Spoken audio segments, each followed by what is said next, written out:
Welcome back to the library, dear wanderers. Today we're gonna head back to Library Wing 1, the Hidden Nest. Back to the first Oaks shelf, where we'll pick up the first work we see. This one was brought to the library by Malvarik 1. Now without further ado, the Revisionists. The page seems to be taken straight out of an archivist's report from the library. Perhaps one of the more curious of the library's adversaries, the Revisionists are a small collective that have taken upon it themselves to imitate us in nearly every respect, including the construction of their own library. While imitation can be taken as a form of flattery, this is certainly not the case. This act of imitation has led revisionists to repeatedly attempt to raid the library, seeking to steal tomes and artifacts with which to stock their library copy. On top of this, many, if not all, of the revisionists possess the ability to copy the form of any being they choose. However, through trial and error, we have discovered some ways to differentiate a revisionist from an otherwise normal patron or librarian. 1. Ask for clarification for a certain term from a nearby tome. Upon them asking to see it, hand them the book upside down. It has been observed that revisionists are unable to notice if written word is upside down or not. 2. As the copying ability of the revisionists does not seem to extend very far when it comes to memory, question the accused on past events pertaining to that individual. They will find themselves at a loss for words and immediately try to escape to the nearest way. We do not suggest following them, but rather contacting the nearest Dorset or page. 3. Give the person you believe to be a revisionist a quill and ask them to write their name down. As it stands, every revisionist encountered has been left-handed, therefore giving away their identity should they be copying an entity that is known to be right-handed. Modus operandi. The revisionists and their methods are generally shrouded in mystery. However, a handful of their tactics have been discovered by patrons and library staff. The ones listed below are the most likely to be utilized by revisionists. 1. Some revisionist groups that have infiltrated the library have been observed to be in attendance of a sarlacc. And a footnote here. The sarlacc is a creature belonging to the Crocodilus genus.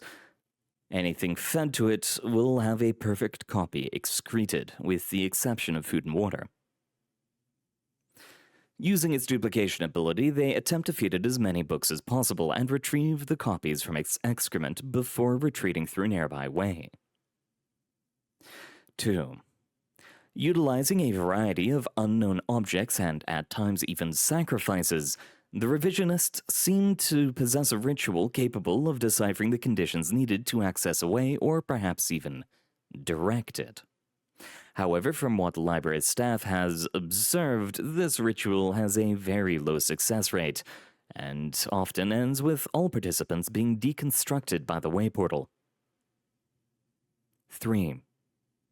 Revisionists have been observed to utilize the endangered Darg. And a footnote here. The Darg subspecies of chimpanzee is capable of phasing out of reality for short amounts of time, letting it pass through solid materials and evade capture. Depending on the age of the chimpanzee, its control over this power can vary. Subspecies of chimpanzee in order to evade library personnel and steal literature from the library. It should be noted, however, that the low intelligence of the Darg subspecies often leads them to either wandering off into the library or leaving through the wrong portal. Findings. Through rigorous research concerning beings sharing similar traits to those involved in the raids, it is believed that the shapeshifters among the revisionists may belong to an ancient race of wanderers known as the Imitati. The following excerpt was taken from Mevrald's History of the World. While there are many beings in our world one would consider strange, none are stranger than that of the Imitati. Born without a form, they adopt the appearance of the first creature they lay eyes upon. As they mature, they gain the ability to utilize this transformation ability at will, taking on the form of any creature. Their history is shrouded in mystery, and we currently have no knowledge of when or where they appear. Even more worrisome, we do not know what their goals are beyond blending into society. One prevailing theory is that they are servants of Aias, but lost their forms after failing to curry his favor. If this is true, they may be attempting to become servants of a new god. Testimony. Below is a short statement from a wanderer that possibly entered the Revisionists' copy of the library. He has not been seen in the library since he gave this testimonial. I thought I was in the library at first. Everything seemed the same, down to the way I had left the chair at my desk, but it felt all wrong. I don't really know how to explain it. It's like that feeling you get when you look at an android that's not quite human-looking. Uncanny, that's the word. It all felt really uncanny. I don't want to go back there. Arthur Delroy. Well, I don't know if this is necessarily bad in the creation of a second library, especially if they're merely copying stuff, but it's certainly odd. I would have to know more about the Revisionists to be able to say whether or not they really are a terrible group. Well, let's move on to the next work for now, then. Maybe we'll find more about the Revisionists later. This one was brought to the library by Terrar. Now, without further ado, Port Salinas. I remember the day when I was going through my old stuff and I found a box of old floppy disks. Not the real old kind that were actually floppy, no. These were the later kind, smaller and harder.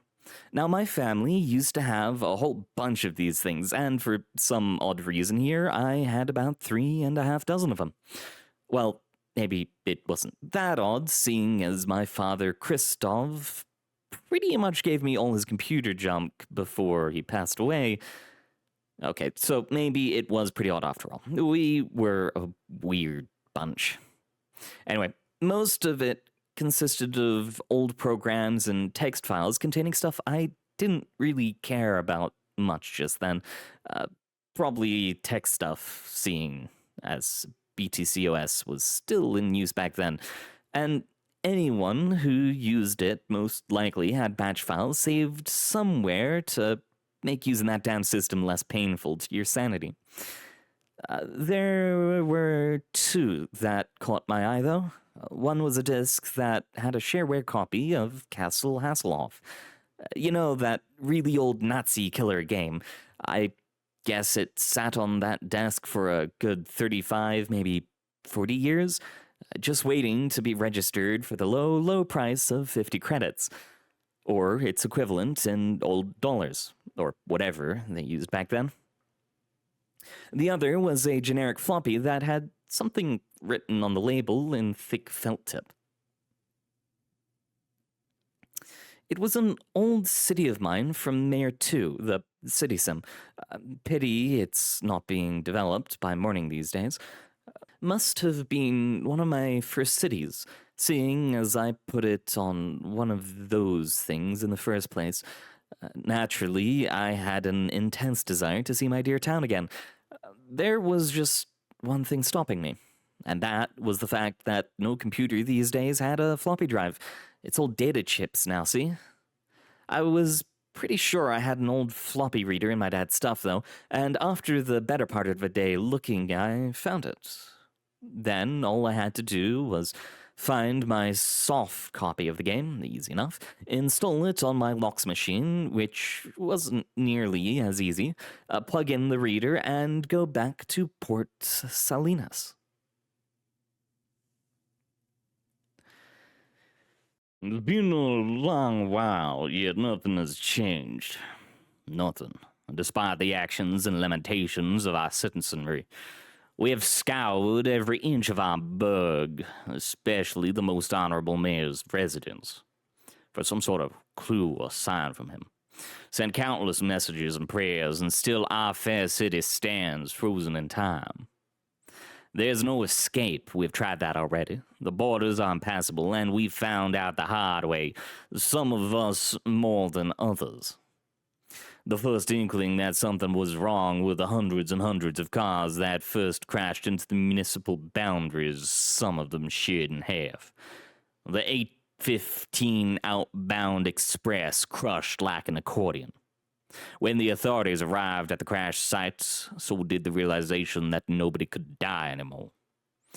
Every driver, every passenger was still alive, but only some of them could make it out. The fire department eventually got to the rest. That was when we realized we were only immune to physical harm. At least they did not board Flight 342. It took slightly less than a week and a half to reach the fallen bodies. The burnt, but still living bodies. Small wonder the psychiatric ward at Kennedy General soon expanded to the rest of the building. The mayor was gone. During every other disaster that befell us, he was there to provide his strength and voice. Not anymore. The panicking and rioting eventually died down. That much we could be thankful for. The police department, aided by the soldiers from Fort Dolo, ran the city, at least for a while. No form of communication could pierce the barrier. A number of desperate mariners took to the sea, hoping to escape that way. The lucky ones came back, their vessels damaged, but still operable. All of these events happened a long time ago, but nobody can tell exactly how long anymore. 2043 was the date it started, according to the old newspapers. People tried to resume what could be salvaged of their normal lives, an activity that mostly consisted of being scared and hiding in their homes or maintaining a pretext of work to be done. Praying to the most honorable mayor or damning his name for leaving us. That or simply losing one's mind. Tensions eventually came to a head at Christoph Avenue.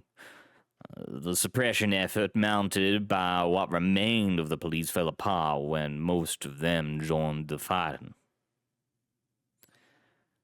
There was no death, not in the conventional sense at least, but by then there were things best described as glitches. Things I still cannot bring myself to fathom, even despite all I have seen.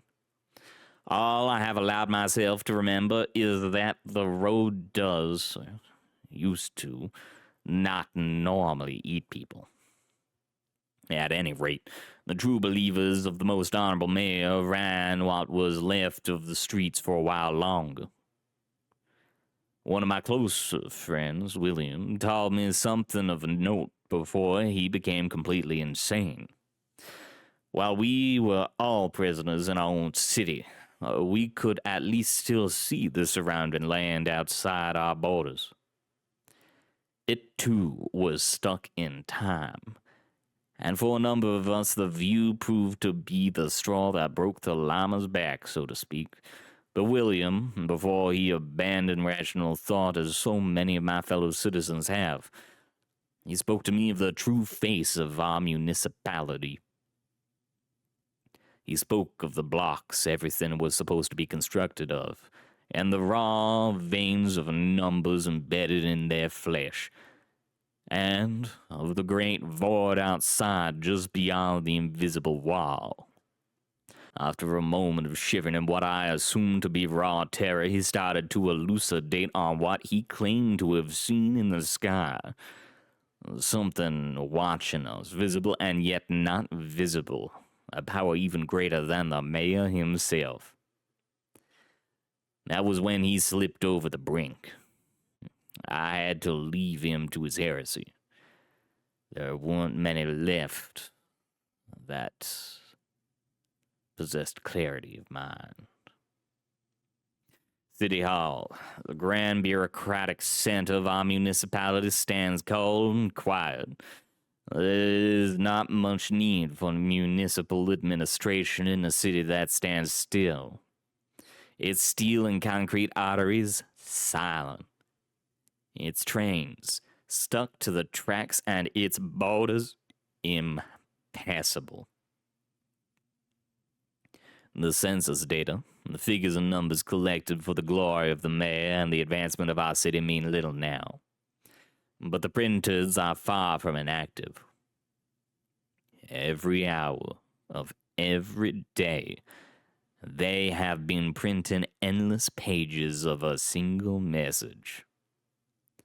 Error, cannot load file. An error message greeted me every time I tried to start the city. Game couldn't load it. I guess I should have known from the start I wouldn't be accessing the city, but I tried again and again anyway. What can I say? I was always a stubborn asshole. I tried for another hour, then had to stop. Contrary to what some think, I do have a life, thank you very much. I wish there was still some alcohol left.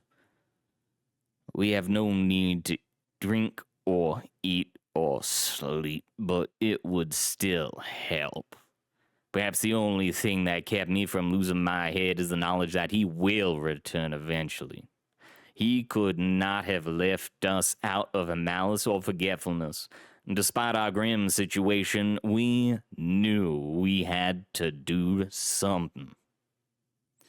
I knew of a small group who were planning a trip to the microwave station near the edge of town to hijack the signal and try to broadcast something. Those of us that remained sane were getting desperate, and after I saw a procession of floating hands carrying themselves down Moose Street, I joined them in their plot. Apart from the things roaming around, there were also a number of former humans between us and the power facility. I don't know if it was the hopelessness of their predicament combined with everything they had seen, or if they themselves were glitched, but they were no longer civilized. And some of them were content to simply exist in a catatonic state. I considered it a miracle then that we made it relatively unscathed. The Rackco microwave power facility still is, a true marvel of engineering. Solar power collected by orbiting satellites is beamed down to the planet, right into the gigantic collection dish that practically dominates the hill it is on. It was long abandoned, but to make a long story short, there was enough fuel to kickstart the backup generators, and suffice to say, one of the orchestrators of the plan was formally employed in the control room. He was able to route outgoing transmission power to the main dish, and took it upon himself to send our missive. We have not seen him since. There has been no response, and our situation worsens by the day. I do not even know why I am continuing to put this apocalypse to writing, because I am not quite sure this will be found. The plant is surrounded by things that should not exist. The sky is cracking open, and I cannot look at it anymore. I pray he has not forsaken us, forsaken the city of Port Salinas. I pray I have not written in vain. So, later that night, a bit before I went to bed, I went what the hell and tried to load it again. Figured it wouldn't hurt. I still couldn't start it. I quickly came to the conclusion that that goddamn file was corrupted to shit. I don't know why I was getting riled up over Mayor City. And again, I was never going to see it again. Maybe it was because I was tired. Maybe it was because I knew I should have taken better care of my old stuff. I was going to close the floppy's peeker window and go to bed when I saw a second file on the desk, a text file. Up until now, there had only been one file, the city file. I clicked on transmit 999494928.txt. 1122141211 D2S11 I2 2D111 521D 1Y17 10318 611U U111S ES7UU1. There was nothing on it. Would I lie to you? And with the hidden message left in that text file for the rest of time, we move on to the last work. This one was brought to the library by Tesserick Amagin, and it's a short, nice little poem. A love for reading. I first saw you as an illustration. I read your tale, bound in leather, an ancient tome.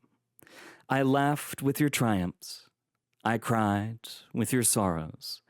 I grew old with you. I mourned your passing. But in the end it mattered not. You had died long before I saw you. And with that lovely little poem, we've come to the end of our reading, dear wanderers. Thank you very much for coming. It has been an honor reading for you. Apologies for getting this out late. My family was visiting, and I didn't quite have time to make a trip to the library. Good luck out there. Hope to see you all next time, and find a place to relax beneath the sky and the birds.